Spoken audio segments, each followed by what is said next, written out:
I will join Ian's comment. Thank you very much for these very inspiring talks. And I would like to combine certain elements from them. So I will take global change as a fact, so as Steve Chan said. And I will take the two scenarios you, Neil, mentioned. And then I would ask Steve to tell us, do you think that either scenario would change your conclusions? That's a good question. Although it may not have sounded like it from anything I said, I'm optimistic enough to believe that if we choose the second of, was that the right order? Yeah. The second of the two scenarios, that we will be much better positioned to deal with the challenges ahead due to the evolution of the climate, but also the evolution of the human system. Some of the, we are all already committed to a certain level of, as you said, you'll take global change as something that's accepted.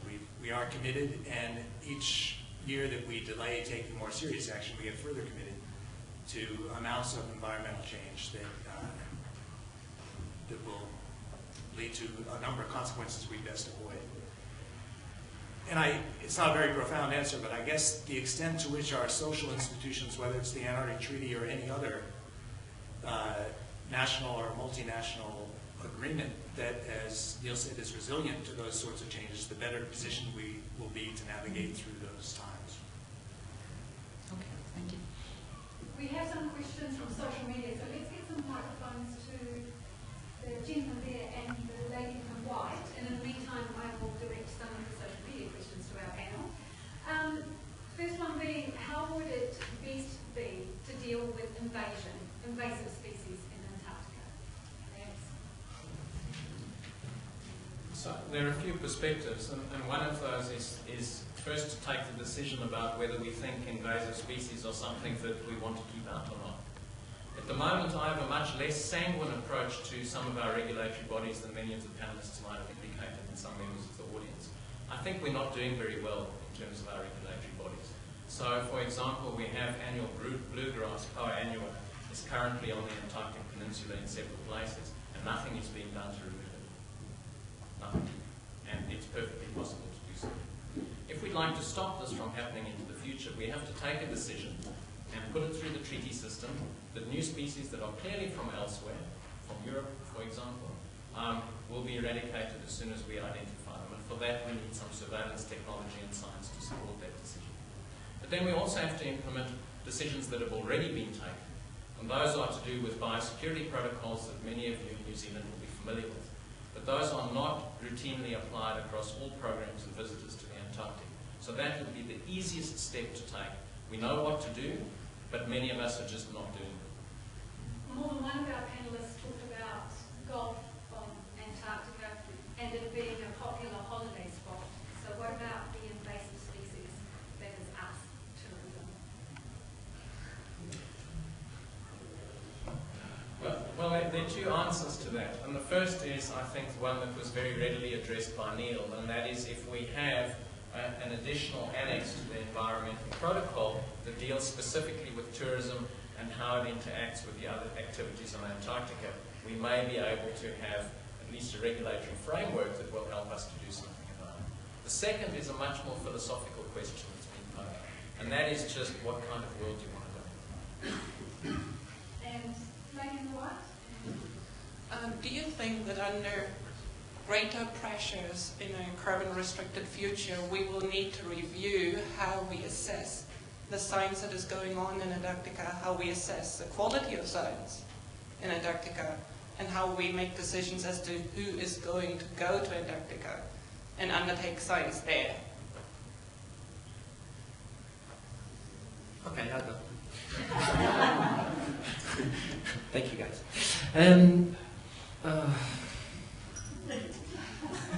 I think. Yeah, he's there. I think we're doing that already, honestly.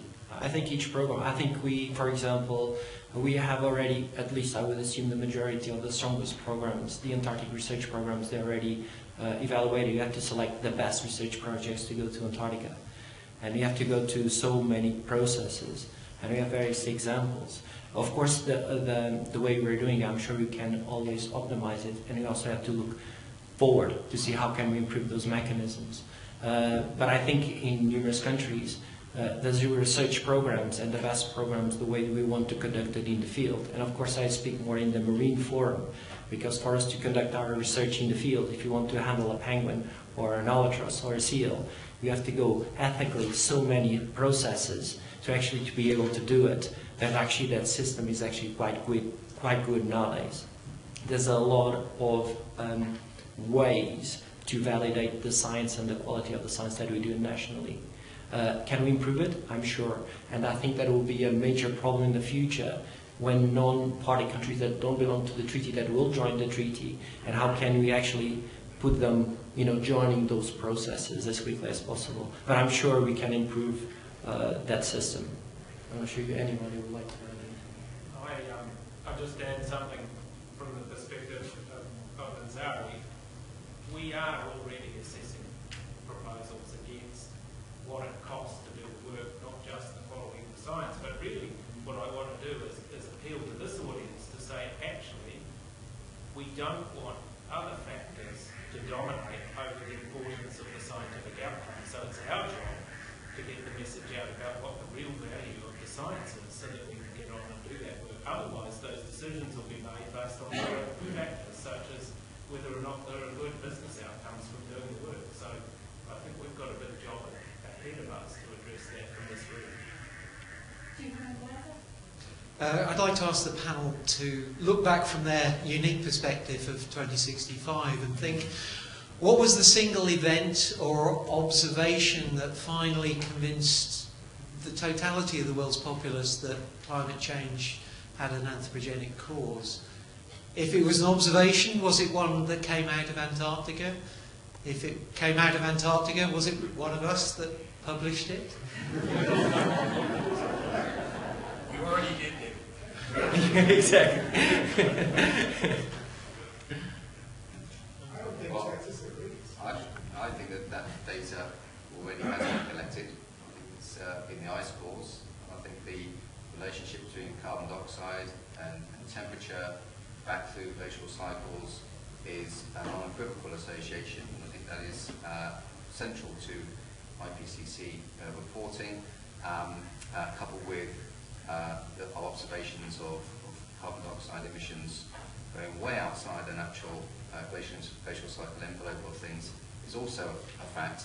And I think the last IPCC report was extremely good at clarifying those issues, and I believe there is an overwhelming political consensus in support of those conclusions, and actually I think there is a public appreciation of this. I think our media, probably certainly in Britain, possibly in some other nations as well, have some questions to answer about how they are trying to report the science that's been undertaken. But actually I think when the public starts to understand the issues presented in a reasonable way, that they are pretty good at accepting that. And I'll just reiterate that there's no serious political party that has that I know of, that has a staunch climate skeptic position. So I think the future of that debate is, well, I think it's true. I think the future of that debate is actually quite positive. I think that has been already that step change that you've spoken about. I think that's already been achieved. More work to do, of course. We need to work hard on some of the issues. But I think it's something IPCC should be really proud of, in fact.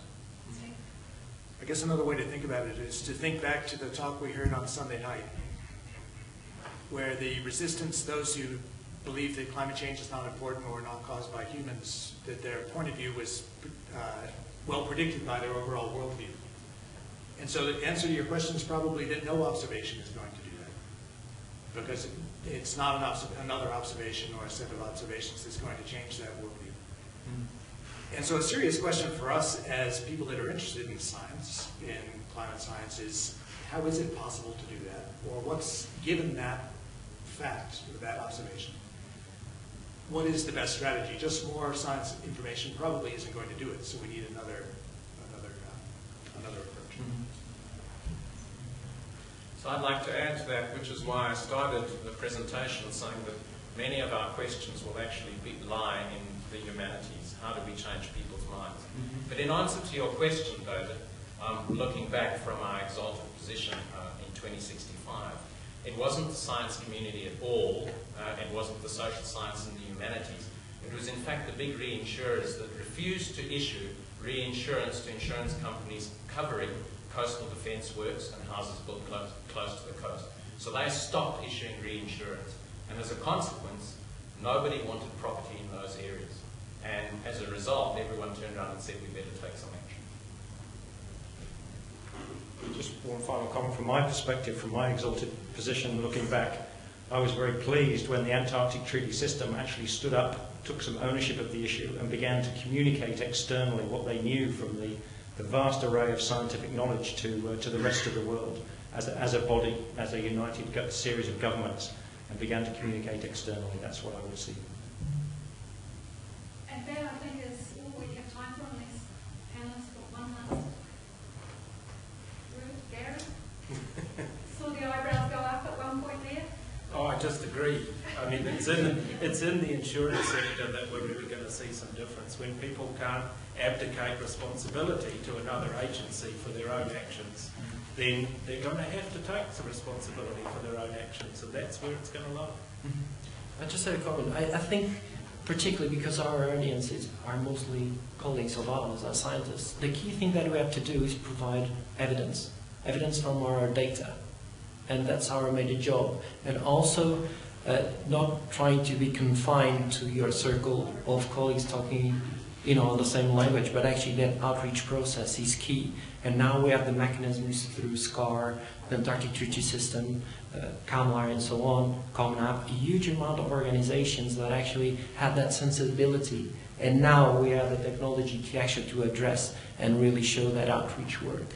And it's something that is definitely in progress. Because if you're not able to convince that your data actually is valid and really shows the changes, particularly us, we are scientists, we still need to improve that surely in the future. Because the data really shows. Our data will really show that our span for the last 40, 50 years, from the top predators perspective, we know that populations are definitely declining, and it can show is due to environmental change. Now is a political decision rather than a scientific one.